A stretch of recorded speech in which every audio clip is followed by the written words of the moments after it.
Okay, so we just got done identifying the different types of slopes, positive, negative, 0, and undefined. Okay, so now what we're going to do is we're going to work on plotting points here. So we're working on plotting points and then counting our slope and then ultimately calculating that slope. So we're going to start with first plotting 2 points. So notice up here we have the point 3, -4 and 2, -1. Remember that is an x and a y coordinate. So that's what I need 3 on the x and then -4 on the y, and where those meet, that's where I need to plot my point.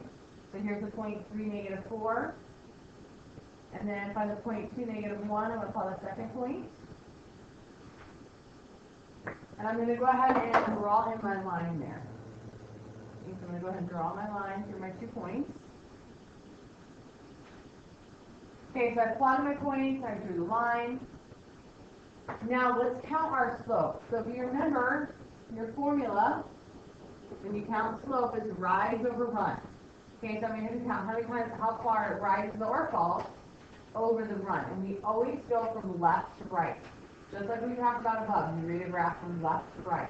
So the leftmost point is going to be this guy up here. Okay, so it actually went down 1, 2, 3 units. It went down 3 and it ran 1.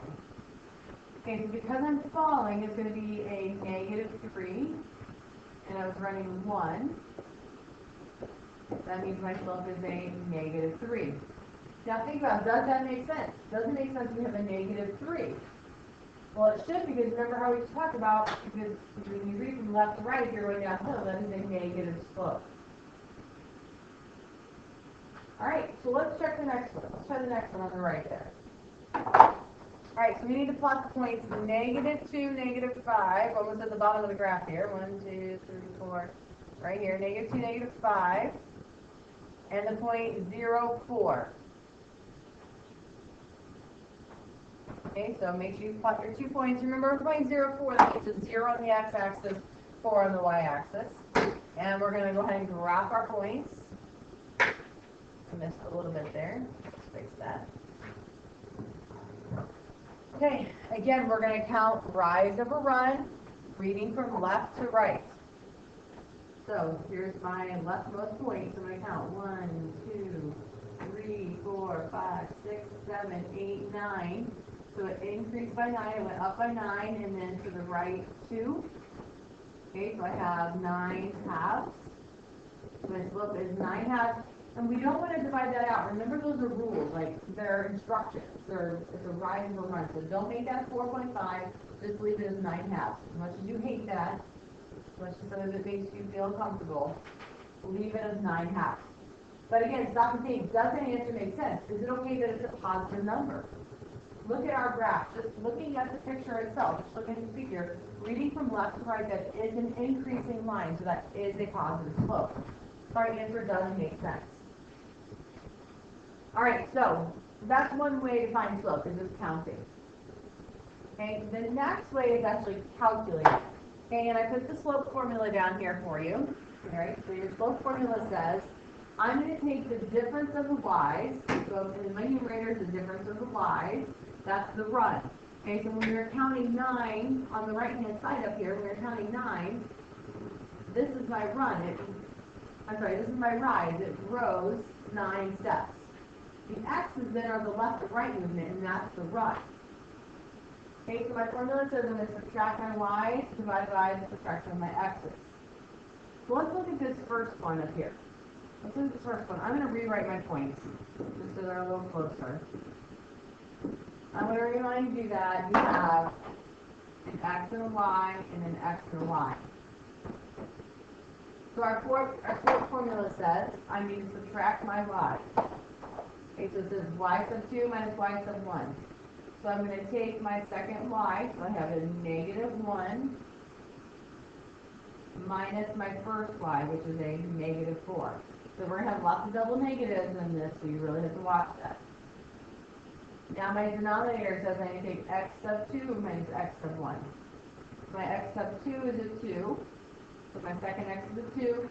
My first x is going to be a 3. So let's see if we can clean that up a little bit. In my numerator, two negatives make a positive there, so I'm going to go ahead and make that plus. So negative 1 plus 4 gives me a positive 3. In my denominator, 2 minus 3 gives me a negative 1. Well, what is 3 divided by a negative 1? That's negative 3. And that's good news for us because we got negative 3 both when we were calculating and up here when we were counting.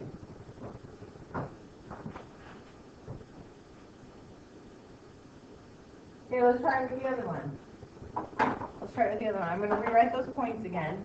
Okay, so we have the point -2, -5, and 0, 4. Remember, we have x, y, and x, y. All right, so I'm going to subtract my y's. So I have 4 minus a -5 over, now my x's, subtract my x's, 0 minus a -2. Okay, so let's clean up a little bit here. We have double negatives again, so let's make those plus positive. So my slope is 4 plus 5 is 9. 0 plus 2 is 2, so my slope is 9/2. Again, that's good news because when we calculated slope, we got 9/2. And when we counted slope up here, we got 9/2.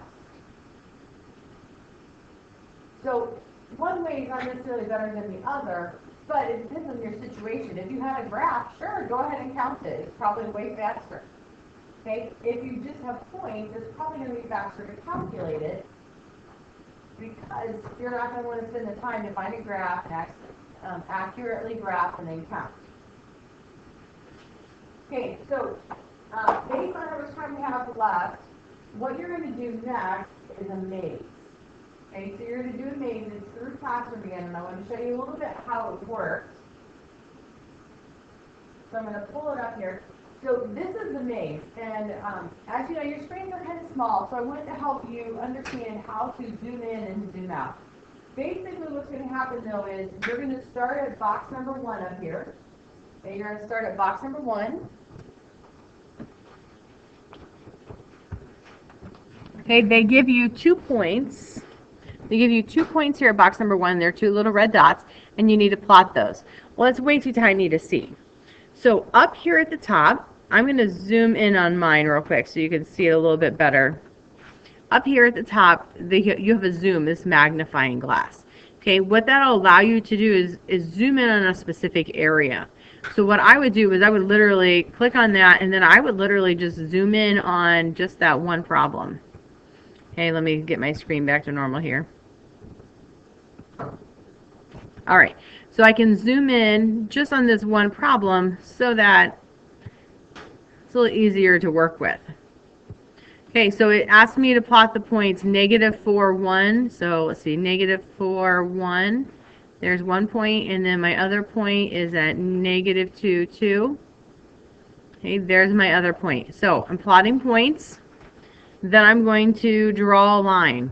So up here, you have a line tool. You have a line tool. You can choose arrows. I'm not going to get all funky about that, but go ahead and draw your line through those 2 points.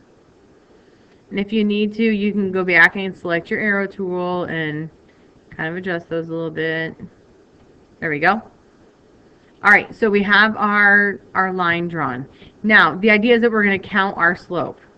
Okay, so we want to count. It's going to be, this one's going to be a rise of 1 and a run of 2.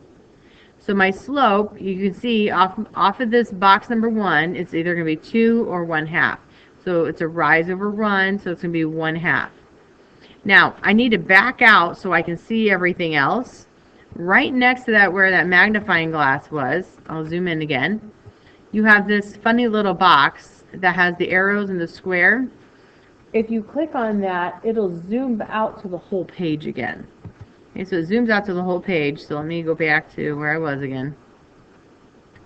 Okay, so it zooms out so I can get back to the whole page. So here's where it was. I zoomed in to do this problem, and then I needed to zoom out, so I just press on that button again, the zoom to fit, and it zooms back out. Now, we said our slope was 1/2. So I'm going to grab the arrow that would make me go from, in this case, box 1 to box 2. I'm going to repeat this with box 2. I'm going to use whatever arrows. If in the very end you have boxes that are not used, you can drag a red X over to them. Okay, and you just place a red X over them. Now, that being said, you are also going to be working on calculating slope at the same time. Okay, you're going to be calculating slope as well. So you have a paper. Let me pull it up so you can see what it looks like. You're going to have a paper that you have to go along with it. So if you were to find the slope of box 1, which everybody has to do box 1, in box 1, this is where you can show your calculation for slope. Then obviously it led to box 2, so you're going to show your calculation for slope. If in the end you don't use box 3, you can just draw a big X through box 3, but don't do that until the end, until you know you're all done. In this maze, you should have the exact number of arrows, I believe, that you need, and the exact number of X's. Okay, so that is your next job. That is found in classroom. When you're done, make sure you do the Turnitin part.